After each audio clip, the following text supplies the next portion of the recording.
Hey, welcome to Cal Free Kicks. This review is all about the Nike Downshifter 11.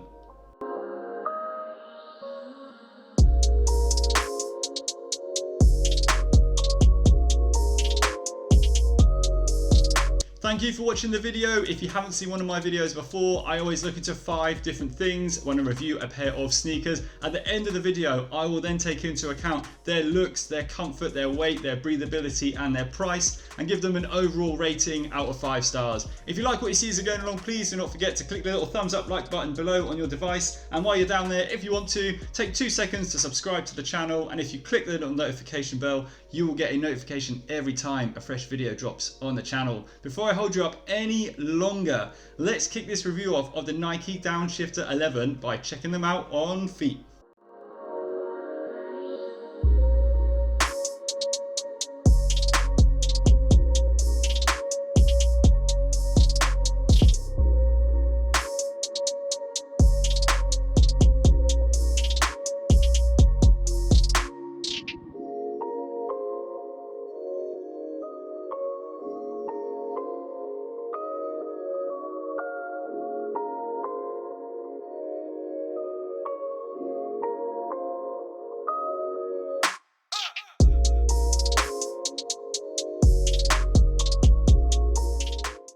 I was a massive fan of the Nike Downshifter 10, so I was actually really excited to see what Nike have done with this new Downshifter 11.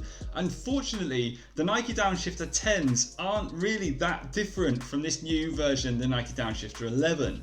That's because you've got exactly the same grip and outsole on these shoes, this little waffle cutaway that you had on the last pair. You've also got exactly the same midsole from toe to heel. They haven't changed the shape, they haven't changed the cutaways or the lines, the little rib effect here on the inside as you go towards the heel. It's exactly the same foam, exactly the same sole. So what you're walking on is exactly the same as the Nike Downshifter 10. The only difference is when it comes to the upper of the shoe. Now you've still got the same fabric material that you had on the last ones, on the toe box area and around the heel of the foot. But you do actually now get this quite nice 3D kind of TPU rendered swoosh on the outside of your foot. On the inside, it's the same kind of vinyl print swoosh that you got with the last pair. The other addition is there's more going on with the lace loop area here with the additional color details around the laces. You've got a little bit more detailing on the tongue here with some numbers and the Downshifter written there with the little Nike swoosh. The main difference with the upper is the additional support that Nike have added around the middle of the foot to wrap your foot around. What you've got is this translucent TPU cage that covers up some additional stitching that runs from the top of the lace loops to the bottom of the foot. So when you pull the laces, it really wraps around the top of your foot. But they're really the only changes to this shoe. It's very, very similar to the last one, which for me is a little bit disappointing because I think they could have improved it looks wise. Now I want to move on to their comfort, where I want to put this midsole to the test.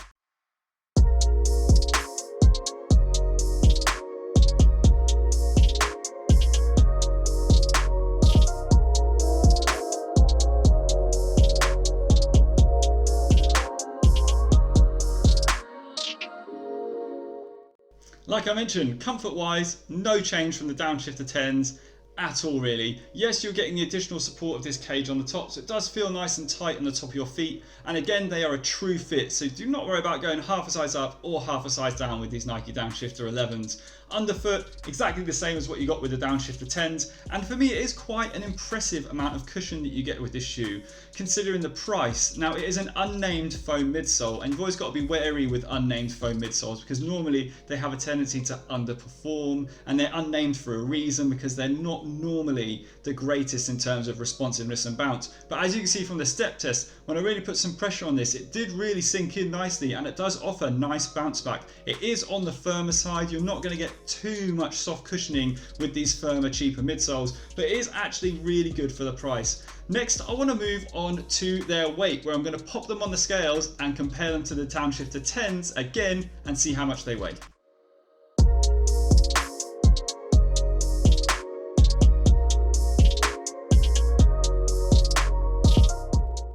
Weighing in at 288 grams, 2 grams heavier than the Nike Downshifter 10s. I keep comparing them to them just because I think they are a really good base to see if Nike have improved this time around with the Nike Downshifter 11s. And unfortunately, the inclusion of this 3D TPU swoosh on the outside of your foot, and also this possible extra TPU caging that they've added for the extra support on the midfoot, has increased the weight by 2 grams. But really, that's nothing. There's still an incredibly lightweight pair of sneakers coming in at 288 grams. To put it in perspective, last year the Nike Downshifter 10s were the most lightweight pair of sneakers I reviewed all year. So 288 grams is an incredibly good weight for a pair of shoes. Next, I want to move on to their breathability, where I'm going to pump the sneaker full of smoke to see how breathable this upper is.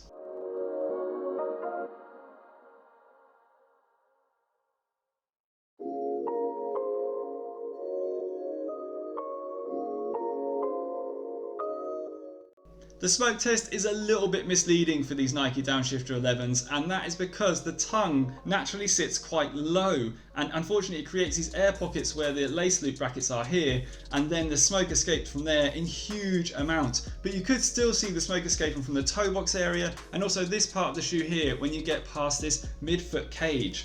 Unfortunately, the midfoot cage for the shoe doesn't have the same cutaways that you've had on the Nike Downshifter 10. There used to be slits cut away there in the Downshifter caging, but they've just created a full covering on this new midfoot support area, and that means that the breathability is going to be compromised and it's going to be less breathable than the Nike Downshifter 10s. Now I want to talk about their price. Now the price point for these is exactly the same as last time, their predecessor. They are £55, and I do believe that is a great price point.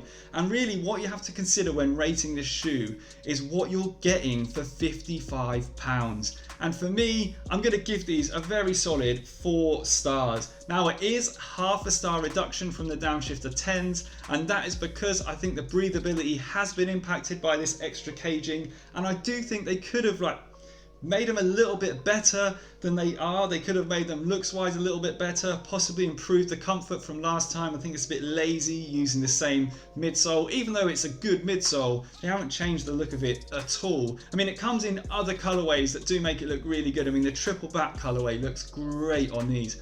But for me, I would probably just go back and buy a pair of Nike Downshifter 10s in the sale if they drop the price, rather than getting these Downshifter 11s. If you've liked what you've seen today, please do not forget to give the video a big thumbs up like before you leave. You can also subscribe to the channel below and follow me on Instagram if you don't already. Hopefully I'll see you again very soon for another one. Thanks very much for watching. Bye.